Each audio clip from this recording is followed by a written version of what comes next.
رمضان خلاص قرّب ومفيش سفرة من غير مخلِّل، عملنا مع بعض المخلِّل الزيتون اللي بالخلطة وعملنا زيتون الكلاماتا، النهارده هنعمل مع بعض المخلِّل المشكِّل السريع، من غير انتظار ولا وقت ولا مجهود، 5 أيام بالضبط وهيكون معاكِ جاهز وهيفضل مقرمش لمدة شهرين. تابعي معايا الفيديو للآخر علشان تعرفي الطريقة بالتفصيل، ولو أول مرة تشوفوني ما تنسيش تعملي لايك وشير كتير ويلا نسمي الله ونصلي على الرسول. اللهم صل وسلم وبارك على سيدنا محمد. ونبتدي بالمكونات والمقادير على طول. دي أنواع الخضار اللي أنا هستعملها، هتشوفي بتحبي ايه وتستعمليه. معايا لفت وجزر وخيار وكم واحدة ليمون قضاليا وقرنبيطة صغيرة. كل المكونات بتاعتي دي مغسولة ومتقشرة كويس جدًا وهاحطها في مصفى تصفى. أنا هنا فككت القرنبيطة وردات صغيرة وحطيتها في طبق وهاركنها على جنب علشان هنشوف هنعمل إيه. هابتدي بتقطيع الجزر، لمّا تيجي تقطعي الجزر حاولي تقطعيه بالحجم اللي إحنا شايفينه ده، علشان طبعًا إحنا عارفين إن الجزر من الحاجات اللي بتكون مقرمشة شوية وبتاخد وقت. هاخد كمية الجزر اللي أنا قطعتها وهاضيفها على القرنبيط وهاقول لِك هنعمل إيه دلوقتي. خطوة مهمة جدًا لازم تعمليها، بس قبل ما تعمليها يالّا روحي اعملي لايك واكتبي لي كومنت حلو، وصلّي على الرسول عليه أفضل الصلاة والسلام في الكومنتات. هاقلّب المكونات بتاعتي كده على بعضها، الجزر والقرنبيط لوحدهم في طبق، وهانزل عليهم بمَيّة سخنة بتغلي. بس مش هاغليهم على البوتاجاز، لأ أنا هاضيف عليهم مَيّة سخنة بتغلي، زي ما أنتم شايفين كده المَيّة بتطلّع بخار وسخنة جدًا، هاغطّيها بالمَيّة خالص، خالص. أنا ليه باعمل الخطوة دي؟ زي ما أنتم عارفين إن القرنبيط من الحاجات اللي ليها روايح مش مستحبة، فبتعمل ريم، والجزر بيكون قاسي، فلازم الخطوة دي علشان يطرى معايا ويكون لَيِّن. هاركنه على جنب لغاية البخار ما يروح، وهابتدي أقطّع بقية الخضار بتاعي. هنقطّع اللفت بالحجم اللي أنتم شايفينه ده، ما تخلّوهوش رفيّع عن كده علشان اللفت من الحاجات اللي بتنزّل مَيّة كتير وحجمها بيخِس. خُدي بالِك لو قطّعتيه أرفع من كده أمّا يستوي مش هتلاقي حاجة تاكليها أصلًا. باقطّعه زي البطاطس المحمّرة كده أو أسمك شوية علشان يقعد معايا أطول مدة. جينا بقى لتقطيع مرحلة الخيار. الخيار هاقطّعه على جزئين بصراحة، شوية مدوّر وشوية نصاف كده علشان يطوّل معايا، لإن أنا من مُحبّين مخلّل الخيار، فمزوّدة الكمية بتاعته. فطبعًا الكل مش هيتاكل في وقتها، هيقعد معايا شوية، فاللي هيطوّل معايا باكون مقطّعاه كبير كده شوية علشان ما يتهريش مننا. المخلل ده بفضل الله هتاكليه بعد 5 أيام بالضبط، وهيقعد معاكِ مقرمش وزي ما فتحتيه لمدة شهرين. شايفين أنا باقطّع الشوية الأخرانيين كده أنصاف علشان إيه، هيطوّل معايا شوية. خدي بالِك المكونات دي أنا عاملاها طبق لوحدها، مش حاطة كلّه على بعضه. هنجيب بقى الفلفل الحامي، أنا ليه باشيل العنقود الأخضر اللي فوق، علشان الفلفل يفضل معايا أطول مدة ما يتهريش ويفضل ماسك نَفْسه، لو حطيته بالعنقود بتاعه هيستوى بسرعة جدًا وهيتهري. أنا هنا خلاص الوقت عدّى وصفّيت الخضار بتاعي اللي هو الجزر والقرنبيط وصفّيته كويس جدًا ما عادش فيه مَيّة خالص، وهاضيفه بقى على بقية المخلل. أنا حسيت إن الطبق ده صغير فنقلته في طبق أكبر. هنا كل المكونات بتاعتي والخضار بتاعي جاهز، هتقلبيه بقى على قد ما تقدري كده بإيديكِ عشان يبقى إيه مشكل وجميل. طبعًا الفلفل الحامي هتضيفيه على قد ما أنتِ عايزة. الفلفل اللي كان موجود معايا في الوقت ده كان فلفل حامي جدًا فأنا ضِفت شوية صغيرين. تعالوا نعمل المحلول اللي هيحافظ عليه ويخلّي طعمه حلو ومقرمش معانا لآخر واحدة، ويدّي له لون جميل بدون إضافات خالص. أنا مش هاضيف أي بنجر ولا كلام فاضي من ده. هانزل بفلفلتين كده حاميين لونهم أحمر، عليهم واحدة فلفل باردة من اللون الأحمر برضه. هاضيف شوية ملح وهاضربهم في الكبة كويس. أنا باضيف الملح علشان يساعدني إن الفلفل ينزّل المَيّة بتاعته. هاجيب بولة بقى وهانزل بالفلفل بتاعي كده زي ما أنتم شايفين. أنا باضربه ضربة خشنة علشان أنا عايزة أشوفه في المخلل بعد أمّا أضيفه للمحلول، يعني ضربتين كده مش كتير ما تخلّوهوش مَيّة. زي ما أنتم شايفين بالشكل ده. وبعدين هاضيف معلقة كبيرة من هريسة الشطة الجاهزة. بصراحة هريسة الشطة الجاهزة طعمها حلو وبيبقى فيها زي مادة حافظة كده، وكوباية من الليمون المعصور، كوباية عصير ليمون. الليمون برضه من المواد الحافظة. وبيخلّي المخلل بتاعي يستوى بسرعة، ما تقلقيش خالص من أي مرارة، لأ بالعكس هو مادة حافظة حلوة جدًا. وكمان هاضيف ربع كوباية من الخل، ما تكتريش الخل. الناس بتخاف من الخل علشان بيهري المخلل. أنا ضِفت ربع كوباية بس علشان يسرّع معايا التسوية، ما تزوديش علشان ما يبوظش مننا. معايا هنا كام ورقة من ورق اللورا، هاكسّرها بالمنظر ده علشان برضه مادة حافظة، علشان المخلل بتاعي ما يعملش ريم، ما يعملش أي حاجة مش مستحبة. وبعدين آخر حاجة هانزل بنُص كوباية من الزيت النباتي، مش هنستخدم زيت تموين، عايزين زيت ما لوش ريحة، حاجة نضيفة كده علشان المخلل بتاعنا ما يبوظش مننا وطعمه يبقى غريب. وبعدين بقى هاضبّط الملح بتاعي، أنا بصراحة ما شُفتش المقدار قد إيه، ما وزنتوش، بس هناخد من 4 ل5 معالق كبار من الملح. هتقولي لي دلوقتي وأنتِ مش هتضيفي مَيّة، هاقول لِك كمّلي معايا الفيديو علشان تعرفي إيه السر اللي أنا باعمله بيخلّيني ما أضيفش مَيّة غير حاجة بسيطة جدًا، وبيطلع معايا مضبوط، مضبوط، مضبوط.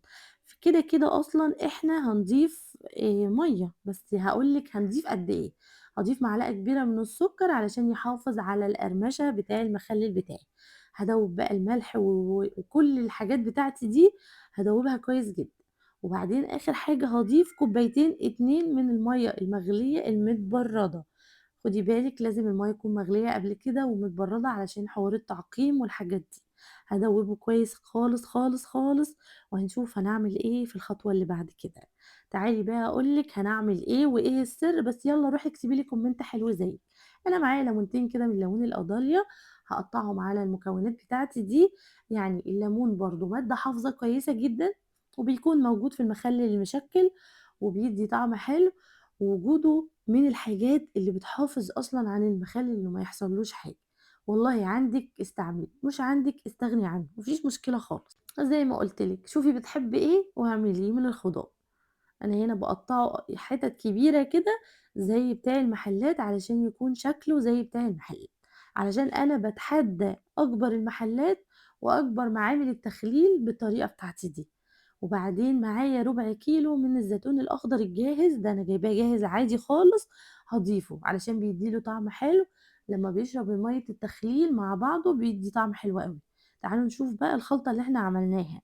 أنا طبعًا ضِفت عليها زي ما قُلت لكم كوبايتين من المَيّة. آخر حاجة هاضيف عليها رشة من حبة البركة كمادة حافظة، حاجة بسيطة أوي ما تكتريش يعني، كمادة حافظة وبيبقى طعمها حلو وكلّها فوايد، بصراحة من الحاجات الحلوة جدًا. أنا باقول لِك الخلطة دي هتخلّي لون المخلل زي بتاع برّه، اللي هو اللون البامبا البينك الجميل ده، مش اللون الأحمر الغامق. اللون الأحمر الغامق ده أنتِ حُرّة، عايزة تضيفي بقى بنجر براحتك خالص. كده المحلول بتاعي جاهز، وأنتِ طبعًا شايفاه إن هو قليل، هو فعلًا قليل، بس أنا هاقول لِك هو قليل ليه. تابعي معايا الفيديو للآخر علشان تعرفي. أنا هنا خلاص ضِفت كلّه على الكمية بتاعتي. هاقلِّب بقى كويس جدًا، هتقلّبي كويس جدًا المخلل بتاعنا علشان المحلول يوصل لكل مكان. أنا مش هاعبّيه دلوقتي خالص ولا هاجي جنبه، كل اللي أنا هاعمله إن أنا هاقلّبه كويس خالص وهاغطّيه وهاركنه على جنب مش أقل من 3 ساعات. هتقولي لي ليه كده؟ هاقول لِك دي حاجة أنا متعلّماها من مامتي ربنا يدّيها الصحة. إحنا لو عبّينا المخلل في الوقت ده هيفضل البرطمان طول الوقت هيفور مننا وهينزّل كل المَيّة اللي فيه، وممكن المَيّة تنقص وساعتها أنا هاعمل إيه، المخلل هيبوظ مني.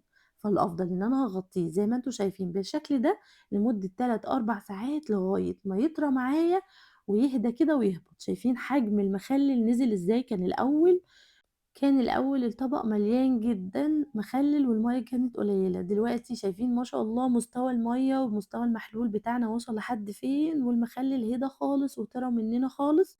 كده هو مستحيل يفور مننا في البرطمان ولا يبهدل الدنيا ولا يحصل له أي حاجة خالص، والمَيّة بتاعته هتبقى مضبوطة خالص، خالص. مستخدمة هنا برطمان إزاز، بصراحة هو من الحاجات الكويسة جدًا في تخليل أي مخللات، بس لو بلاستيك ما فيش مشكلة، هتغسليه كويس جدًا وتعقميه بمَيّة سخنة جدًا مغلية وتسيبيه لغاية ما ينشف. هاعبي المخلل بتاعي بالشكل اللي أنتم شايفينه ده، وهاضغط عليه جامد جدًا، وآخر حاجة هاضيفها هي المحلول بتاعنا. طبعًا بينزل مَيّة وإحنا بنعبي ما فيش مشكلة، بس أهم حاجة كل شوية بإيدِك كده تكوني لابسة كيس أو لابسة جوانتي أو أي حاجة وتضغطي عليه جامد، هياخد الكمية بتاعتنا واحدة، واحدة. شوفي بقى لو أنتِ كنتِ حاطاه في الأول على طول وعبيتيه، كان مستحيل البرطمان بتاعي ده ياخد كل كمية المخالل، كانت هتبقى كتير جدًا عليه ومش هياخدها خالص، مع إن هو لمّا يطرى حجمه بينقص. بس أنا ضغطته كويس جدًا وضغطت عليه ومليته مَيّة، وآخر 2 سنتي هاضيف زيت على الوش علشان ما يعملش معانا ريم. وشايفين ورق اللورا وعلى الوش كمادة حافظة علشان يحفظه لي كده من غير حاجة، قفلته كويس جدًا وحطيته في مكان ما يدخلوش هوا ولا أي حاجة، هنا بعد 5 أيام بالضبط. شايفين الشكل اتغيّر إزاي؟ اتغيّر 360 درجة، 5 أيام بالضبط. تعالوا نفتح على الجمال ده ونشوف إيه اللي حصل. أنا والله بافتحه معاكم لأول مرّة، يعني أنا مش من النوع اللي بافتح قبل الكاميرا وأشوف، لأ خالص، أنا بافتح وأنا باصوّر. ولو كده هاقول لكم إيه اللي حصل، ولو كده هاقول لكم إيه اللي حصل، أنا صريحة الحمد لله. شايفين ما شاء الله المَيّة ما نقصتش، ورقة اللورا وطلعت على الوش، يعني بُصّوا حاجات. أنا باشيل هنا ورق اللورا وعلى فكرة مش باشيل أي حاجة. شايفين المنظر الخطير بتاع المخلل عامل إزاي؟ 5 أيام بالضبط، ما خدش وقت خالص، يعني لسه بدري على رمضان. أنتِ لو عملتيه دلوقتي أنتِ تقدري تعملي الكمية اللي أنتِ عايزاها. شايفين لونه؟